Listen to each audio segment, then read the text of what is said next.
Welcome, guys, to another exciting episode. On today's session, I'm going to be having with me one of my old-time schoolmates. We actually graduated from the same course, and she was our only first-class graduate.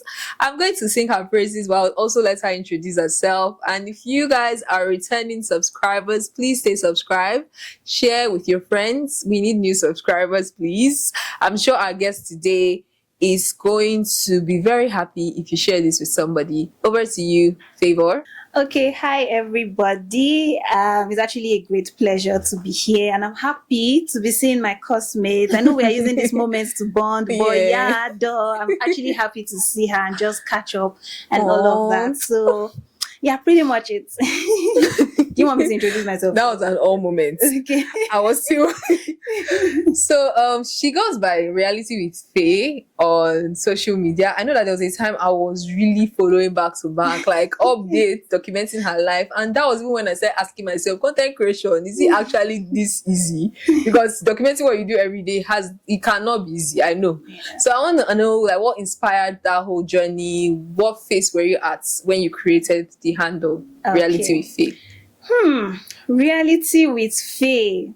How did I even come up with that name? I think we were still in school, actually. Wow. I can't remember what year we were in, maybe 200 or 300 level. But I've always been someone that is very intentional about being authentic. Yeah. I like to be who I am. I'm not really about packaging myself. When I mean packaging, I don't mean in the positive light. I mean, you try to make yourself look like you are perfect. You don't have flaws. You don't make mistakes. Or maybe you are up here when you know that really your account balance will be like and the last digits of your phone number. God. I'm really not all about that life. I always wanted to be myself, like let people see me for who I am, because in a way too, like she mentioned, as someone that has always, as someone that people has always seen as being smart, there's always that thing of, oh, this girl is just up there. Her life is perfect. I mean, she's has a first class. She's doing well in school and all of that. So Reality with Faye actually came from the need to actually show myself and also encourage people within my age bracket to say, see, life is not perfect. But the important thing is, even with all of the inconsistencies that life comes with, even with all of the up and down, we will showcase our true selves while we still attain or strive for excellence or the perfect life that we want at the end of the day. So Reality with Faye. So I think authenticity is one thing that is really downplayed in today's world. And to break it down for people that feel like maybe I'm speaking too much English, I feel like a lot of people are trying hard to be like other people. A lot of brands are doing what other brands are doing. Marketing tactics are now copied. Nobody's actually looking for what works for them. And it's very rampant. Like, I would not even begin to talk about what is happening in the society with ladies feeling insecure about their bodies and doing all kinds of things, right? So I want to know, like, did you ever feel like there was a point in your life where you had to make a big shift or transition, you know, as a marketing girl or as somebody that's, you know, is in this space? Is there any point you felt like, oh, you had to transition just so that you could still stay authentic? So, I mean, transitioning and big shift can come in different ways. Yeah. So before I answer that question, let me just take us back a bit to the beginning, to my career story, right? So in school, we both studied mass communication. You were in advertising. Yeah, I'm public relations and advertising. And me, I specialized in print and print specifically because I wanted to do journalism and all of that. And I remember there was one of these sessions that you guys had where one of the CEOs of an advertising agency was invited, and all of us were made to attend that session. And I really loved the presentation, you know, guys in your class did, the talk from the CEO. I was like, oh my God, this is something I would love to do. I've always seen myself as a print girly, brand girly, print girly. But I was like, you know what?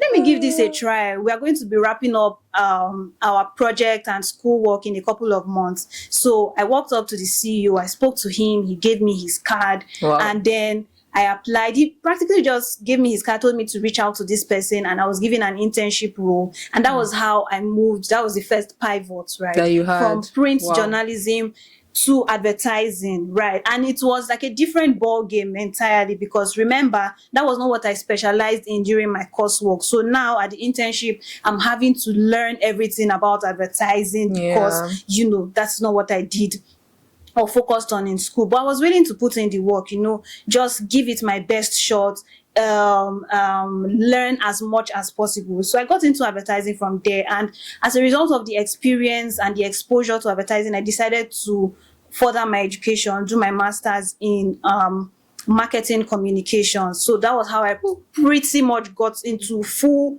marketing, right? Advertising. I did that, and then after my master's program, got a job, and I've been in that line all along. But recently, I think towards the end of last year, I then had to make a move. Not me per se, but circumstances and situations per se got me to that point of moving, right? And in the past, what I had been doing was pure digital creative, like social content, all of that, not core digital marketing. Yeah. And then I was being moved to a role in digital marketing. It was like, okay, all right, where do we go from here, right? Yeah. But as I have always believed, or one of my policies or philosophies in life is, I'm going to give everything I find myself doing my best shot. So I'm not going to go in there to say, oh my God, this is daunting, I cannot do it, and I just let it go, and what have you, right? So I went into it, right? And I can say that it's been a great experience for me, from the challenges, getting to understand how when I mean advertising, I'm talking about paid digital ads, how you run Google ads, all of those technical aspects that come with digital marketing. It has been like, a great learning curve for me. But I'm grateful for all of those experiences. And I'm happy that, in all of these pivots that I've had to make, all of these times that my career has evolved, eventually I'm able to pick up myself and keep thriving regardless. Wow. You've sort of captured all of what I wanted to say or ask in this episode. But I know that for somebody that is coming from where you said you come from, like the print aspect of marketing, and coming into digital, it's two worlds apart. Like it's from coming from maybe typewriter to using laptops. That's how I'm seeing it. But again, right? I know that for you, personal branding is a big thing. So at what point did you realize that, I need to tell my brand story? Like, when did personal branding become personal for you? When did personal branding become personal? I think it would be around 2022. And personal branding again also can happen in different ways. There is the online aspect, and then there is you as a person when you show up. And that's why, for example, you will see someone like Debola Lagos. He's always with his red cap. And, even the brands, this is Brand Girlie to Brand Girlie. There are certain things we see about them that... So I think for me, it was at a point where I wanted to start distinguishing myself, in the workplace and just life generally. And permit me to go spiritual. The Bible says, whatever you find yourself doing, do it well. So personal branding started coming from an internal motivation point of view for me. So I started saying to myself, how do I want to be seen? When they talk about favor in the workplace, or when they talk about anything that has to do with work, it might not be necessarily in the 9 to 5, like you said, reality with feel, or online. What are those communications, or what are those messaging I want people to say about me? And I started defining it for myself. And that is where I think it became personal, because, it is one thing to say, I want to have a personal brand, and then just do nothing about it. So I started defining how I wanted to be seen. And I told myself, when it comes to my work, I want people to say, this work, it definitely has a favors impute. Or this work, even if it's from my team, or even if it's coming from where I work, do you understand? Be like, I'm sure Favor did not see this thing. And how do I achieve that? It means that I have to ensure at every point I started defining all of those pointers to get that. First of all is quality QA, quality assurance. I think that's what it's called. So I'm like, okay, when I do my work and send it out, I don't want to be seeing any form of grammatical error. Of course, we are human beings. So every now and then, those things will come up. But I gave myself a target. I'm striving to a point where, anything that Favor is sending out, before you will spot error, you will look and look and look and look. And it's not because I'm trying to do eye service, or it's not because I'm trying to, do all of those things so that people will see me in the workplace and give me special recognition. I really do not care about those things, right? But I just wanted it to be that when favor is sending out a work to you, it is literally error free. So that those were one of the criteria for me. And then the second thing is, favor's work should not be mundane. Favor's work should not be, we are all in the advertising space, we're all in the marketing space, and just like you said, brands are copying each other. You are working on one brand today, another brand is coming with a similar brief, and it's very, very easy to fall into that trap of saying, let me go and pick that strategy that I did now and just tweak things here and there and just send it. They'll be fine. Of course, there is smart work, right? And there are times that those kind of things can work. But I will tell myself that I don't want to submit, just do things for doing sake. Oh, they ask for strategy documents, or they ask for execution. When the client is looking at it, they are not seeing anything different. They are not seeing anything that will make them, sit properly and say, yes, this is something that we should really consider. So anytime I sit with any work, anytime I sit with any brief, I'm asking myself, what can I do differently, right? And I put myself in that I put myself in that spot, I put myself in that area and do what I think can be done differently. And of course, it doesn't mean, and I'm emphasizing this again, it doesn't mean that I am now a perfect person, nobody can call out any blockers in my work or nobody can give me feedback because no, I have done what I need to do. But it's just a point of saying, it's just a decision to say, when it goes out to this person, first of all, when it gets to you, you actually appreciate the efforts. And of course, it's not like I have attained the zenith of my career where nobody can give me feedback again. There will still come, feedback here and there and all of that. So back to our point of, having a personal brand and when it became personal for me. So it was just around 2022, I started taking all of these things seriously. I think it was also a transition phase of my life, and then I sat myself down, okay, how do I want to be seen, how do I want to proceed in my career and all of that, and I started defining all of these factors. And to be honest, I would say it has worked out well for me, right? It has really worked out, and I would encourage anyone to do the same. Yeah, so thank you so much, Favor. I feel like you've spoken about the value that you also brought to organizations that you worked with, even without saying that you do excellent work, right? But what would you say has been the impact for your clients now, for example, the digital space, the people that you work or represent their brands online? What has the impact been? What's the feedback been like? And what are those challenges or good things that you want to pick from those experiences? If I start to talk... So to be honest, so you've asked me like two questions in one. Let me talk about the impact on brands. See, we know the world we live in, or we know the field we're in. It is garbage in, garbage out. If you do good work, it will have an impact on the brand, right? And sometimes we can almost fall into that space of, especially us in the digital space, think that our work is not contributing to bottom line. But whatever you do is actually contributing to bottom line. And I don't want to, list all of the brands, but I remember there was a brand we had at my former agency that I was leading. I was like the brand manager, the account manager, right, on it. And then this brand came. It was, how they can be in a rush. We want to go live from this month, calendar, this. Sha got everybody. We did the work. I had an idea. I was like, how about we spotlight people? I don't want to give all of those details, right? And then the brand, pick up the idea. If you see how engagement on their page went up, just as a result of doing something different, just as a result, the only detail I can give is just as a result of doing a spotlight, or picking up a spotlight. Do you get engagement on the page was so? I mean, I can give a lot more examples of another where I thank God for his grace. I made a proposal. I felt like this was something a brand that I was working on should be doing, or they should tap into. I did the whole proposal and they, bought into it. And they actually came back to appreciate us, for those ideas. So I don't want this to be, in fact, I don't even want to focus on the impact, but it's just to drive home the point that really, when you do great work, when you focus on, how can I be excellent in all I do, sometimes because it's also marketing space, you might not see the result immediately, but trust me, it is, a step in the right direction to give brands the visibility and to help them achieve their goals at the end of the day.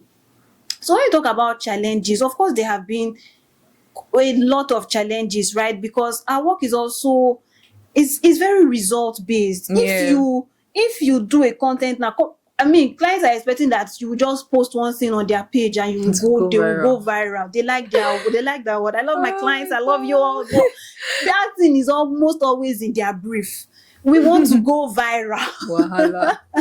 As if virality is a day's work. Even the people that we are seeing, all the sensations coming up. Yes, it looks like an overnight work, or they just blew out of nowhere. But it's only in very, very, very few cases that people actually just come out of nowhere. Most times when you check people that they blow. If you go back, they've been doing, especially all these musicians, they've been doing small song covers, all of that. We're not getting visibility, but then they did one and everybody is talking about them. So we have all of those challenges where, they are saying, oh, we're not seeing the results. I remember there was a lead gen campaign and we're like, okay, you have to nurture these audiences. If you want your targets to take the decision you want them to take at the end of the day, you must be willing to do the work. We have done our part on, getting you leads. How are you following up with them, right? How are you creating conversations with them? But sometimes clients think that,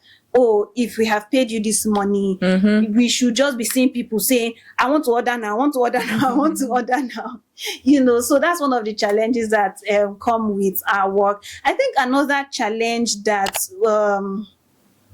I've also encountered is, we are working with a large team. There's, maybe there are tech people, there are video production houses, and sometimes anybody within your team can just make an error and you cannot go back to the client and be saying, sorry, is this person, the person is part of, we are one in that team, right? And then maybe you have to start fixing errors, especially when it comes to production or things that you cannot just easily change or tweak or turn around. And you're like, okay, where do we go from here? Shasha, there's nothing you can do. You must go back to the client and tell them, see, this thing has happened, how can we fix it? And I don't also want to make it, again, reality. If I don't also want to make it look like it's only other people, even me, there has been a time that, one thing happened. It wasn't very big, but of course, we just said, okay, this is what has happened, this is how we can fix it, and then we move on. So there have been a couple of challenges like that, but I think the lesson for me in all of those things is not to go into a downward spiral when those things happen. I'll ask myself, okay, how can I get myself out of this thing? Or even one that my former line manager taught me, should be like, at my former agency though, should be like, ask yourself, okay, what's the solution? Instead of saying, Jesus, it's over, my career, everything. Yes, everybody will feel all of those emotions, but asking myself, okay, how can I fix this at this moment? How can I get up from this and keep it going and keep it moving has also helped and ensure that things do not escalate further than they currently are. So that's it. I really picked something key now that you said about thinking on the spot, because a lot of times you need to make decisions at that time. There are even times when you shoot videos and the videos were not even recording. I hope this one is recording. But out there are a lot of people that obviously are struggling a little. What is that thing you say to professionals out there, both in our field, outside our field? What's that one word of advice you leave them with today? I think I have to think about this one. I think it would be, whatever you find yourself doing, do it well. Please. I know, just like I have also mentioned, the space that we find ourselves, it's very easy to get into a complacent mode, right? Even me, every now and then, I'm just like, it doesn't rest. Now they are alive, they submit deck, or they execute one campaign or the other. You understand those kind of things, but I think we should just always strive for excellence in all that we do. Yeah. It's very important that you do not fall into that trap. And I think the second thing I would say is seize opportunities that come your way.